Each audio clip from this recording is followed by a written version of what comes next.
پناہ مانگتا ہوں اللہ کی شیطان مردود سے، اللہ کے نام سے جو رحمان اور رحیم ہے۔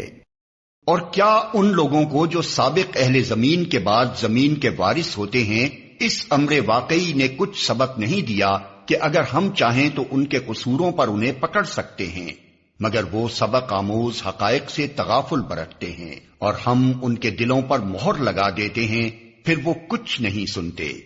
یہ قومیں جن کے قصے ہم تمہیں سنا رہے ہیں تمہارے سامنے مثال میں موجود ہیں۔ ان کے رسول ان کے پاس کھلی کھلی نشانیاں لے کر آئے، مگر جس چیز کو وہ ایک دفعہ جھٹلا چکے تھے پھر اسے وہ ماننے والے نہ تھے۔ دیکھو اس طرح ہم منکرین حق کے دلوں پر مہر لگا دیتے ہیں۔ ہم نے ان میں سے اکثر میں کوئی پاس عہد نہ پایا بلکہ اکثر کو فاسق ہی پایا۔ پھر ان قوموں کے بعد جن کا ذکر اوپر کیا گیا ہم نے موسیٰ کو اپنی نشانیوں کے ساتھ فرعون اور اس کی قوم کے سرداروں کے پاس بھیجا، مگر انہوں نے بھی ہماری نشانیوں کے ساتھ ظلم کیا۔ پس دیکھو کہ ان مفسدوں کا کیا انجام ہوا۔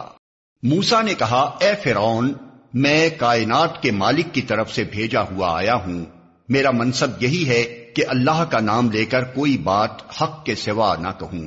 میں تم لوگوں کے پاس تمہارے رب کی طرف سے صریح دلیل ماموریت لے کر آیا ہوں، لہذا تو بنی اسرائیل کو میرے ساتھ بھیج دے۔ فرعون نے کہا، اگر تو کوئی نشانی لایا ہے اور اپنے دعوے میں سچا ہے تو اسے پیش کر۔ موسیٰ نے اپنا عصا پھینکا اور یکا یک وہ ایک جیتا جاگتا اژدہا تھا۔ اس نے اپنی جیب سے ہاتھ نکالا اور سب دیکھنے والوں کے سامنے وہ چمک رہا تھا۔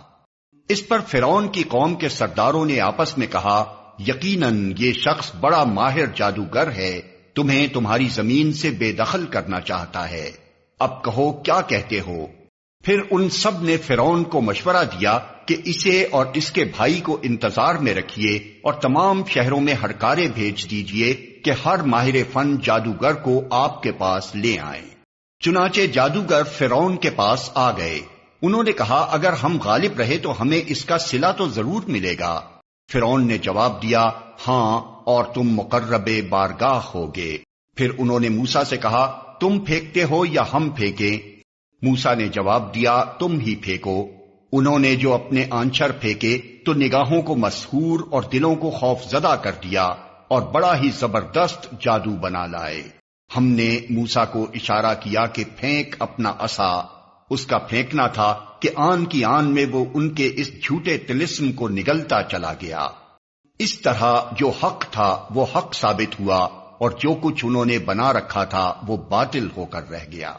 فرعون اور اس کے ساتھی میدان مقابلہ میں مغلوب ہوئے اور فتح مند ہونے کے بجائے الٹے ذلیل ہو گئے، اور جادوگروں کا حال یہ ہوا کہ گویا کسی چیز نے اندر سے انہیں سجدے میں گرا دیا۔ کہنے لگے، ہم نے مان لیا رب العالمین کو، اس رب کو جسے موسیٰ اور ہارون مانتے ہیں۔ فرعون نے کہا، تم اس پر ایمان لے آئے قبل اس کے کہ میں تمہیں اجازت دوں؟ یقیناً یہ کوئی خفیہ سازش تھی جو تم لوگوں نے اس دارالسلطنت میں کی تاکہ اس کے مالکوں کو اقتدار سے بے دخل کر دو۔ اچھا، تو اس کا نتیجہ اب تمہیں معلوم ہوا جاتا ہے۔ میں تمہارے ہاتھ پاؤں مخالف سمتوں سے کٹوا دوں گا اور اس کے بعد تم سب کو سولی پر چڑھاؤں گا۔ انہوں نے جواب دیا، بہرحال ہمیں پلٹنا اپنے رب ہی کی طرف ہے۔ تو جس بات پر ہم سے انتقام لینا چاہتا ہے وہ اس کے سوا کچھ نہیں کہ ہمارے رب کی نشانیاں جب ہمارے سامنے آ گئیں تو ہم نے انہیں مان لیا۔ اے رب، ہم پر صبر کا فیضان کر اور ہمیں دنیا سے اٹھا تو اس حال میں کہ ہم تیرے فرما بردار ہوں۔ فرعون سے اس کی قوم کے سرداروں نے کہا، کیا تو موسیٰ اور اس کی قوم کو یوں ہی چھوڑ دے گا کہ ملک میں فساد پھیلائیں اور وہ تیری اور تیرے معبودوں کی بندگی چھوڑ بیٹھے؟ فرعون نے جواب دیا، میں ان کے بیٹوں کو قتل کراؤں گا اور ان کی عورتوں کو جیتا رہنے دوں گا۔ ہمارے اقتدار کی گرفت ان پر مضبوط ہے۔ موسیٰ نے اپنی قوم سے کہا، اللہ سے مدد مانگو اور صبر کرو، زمین اللہ کی ہے، اپنے بندوں میں سے جس کو چاہتا ہے اس کا وارث بنا دیتا ہے، اور آخری کامیابی انہی کے لیے ہے جو اس سے ڈرتے ہوئے کام کریں۔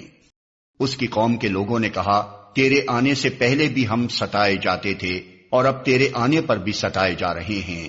اس نے جواب دیا، قریب ہے وہ وقت کہ تمہارا رب تمہارے دشمن کو ہلاک کر دے اور تم کو زمین میں خلیفہ بنائے، پھر دیکھے کہ تم کیسے عمل کرتے ہو۔ ہم نے فرعون کے لوگوں کو کئی سال تک قحط اور پیداوار کی کمی میں مبتلا رکھا کہ شاید ان کو ہوش آئے، مگر ان کا حال یہ تھا کہ جب اچھا زمانہ آتا تو کہتے کہ ہم اسی کے مستحق ہیں، اور جب برا زمانہ آتا تو موسیٰ اور اس کے ساتھیوں کو اپنے لیے فال بد ٹھہراتے، حالانکہ در حقیقت ان کی فال بد تو اللہ کے پاس تھی، مگر ان میں سے اکثر بے علم تھے۔ انہوں نے موسیٰ سے کہا، تو ہمیں مسحور کرنے کے لیے خواہ کوئی نشانی لے آئے، ہم تو تیری بات ماننے والے نہیں ہیں۔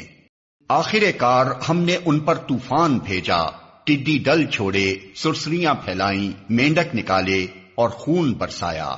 یہ سب نشانیاں الگ الگ کر کے دکھائیں، مگر وہ سرکشی کیے چلے گئے، اور وہ بڑے ہی مجرم لوگ تھے۔ جب کبھی ان پر بلا نازل ہو جاتی تو کہتے، اے موسیٰ، تجھے اپنے رب کی طرف سے جو منصب حاصل ہے اس کی بنا پر ہمارے حق میں دعا کر، اگر اب کہ تو ہم پر سے یہ بلا ٹلوا دے تو ہم تیری بات مان لیں گے اور بنی اسرائیل کو تیرے ساتھ بھیج دیں گے۔ مگر جب ہم ان پر سے اپنا عذاب ایک وقت مقرر کے لیے جس کو وہ بہرحال پہنچنے والے تھے ہٹا لیتے تو وہ یکلخت اپنے عہد سے پھر جاتے۔ تب ہم نے ان سے انتقام لیا اور انہیں سمندر میں غرق کر دیا، کیونکہ انہوں نے ہماری نشانیوں کو جھٹلایا تھا اور ان سے بے پرواہ ہو گئے تھے۔ اور ان کی جگہ ہم نے ان لوگوں کو جو کمزور بنا کر رکھے گئے تھے اس سرزمین کے مشرق و مغرب کا وارث بنا دیا جسے ہم نے برکتوں سے مالا مال کیا تھا۔ اس طرح بنی اسرائیل کے حق میں تیرے رب کا وعدہ خیر پورا ہوا، کیونکہ انہوں نے صبر سے کام لیا تھا، اور فرعون اور اس کی قوم کا وہ سب کچھ برباد کر دیا گیا جو وہ بناتے اور چڑھاتے تھے۔ بنی اسرائیل کو ہم نے سمندر سے گزار دیا، پھر وہ چلے اور راستے میں ایک ایسی قوم پر ان کا گزر ہوا جو اپنے چند بتوں کی گرویدہ بنی ہوئی تھی۔ کہنے لگے، اے موسیٰ، ہمارے لیے بھی کوئی ایسا معبود بنا دے جیسے ان لوگوں کے معبود ہیں۔ موسیٰ نے کہا، تم لوگ بڑی نادانی کی باتیں کرتے ہو، یہ لوگ جس طریقے کی پیروی کر رہے ہیں وہ تو برباد ہونے والا ہے، اور جو عمل وہ کر رہے ہیں وہ سراسر باطل ہے۔ پھر موسیٰ نے کہا، کیا میں اللہ کے سوا کوئی اور معبود تمہارے لیے تلاش کروں، حالانکہ وہ اللہ ہی ہے جس نے تمہیں دنیا بھر کی قوموں پر فضیلت بخشی ہے۔ اور اللہ فرماتا ہے، وہ وقت یاد کرو جب ہم نے فرعون والوں سے تمہیں نجات دی، جن کا حال یہ تھا کہ تمہیں سخت عذاب میں مبتلا رکھتے تھے، تمہارے بیٹوں کو قتل کرتے اور تمہاری عورتوں کو زندہ رہنے دیتے تھے، اور اس میں تمہارے رب کی طرف سے تمہاری بڑی آزمائش تھی۔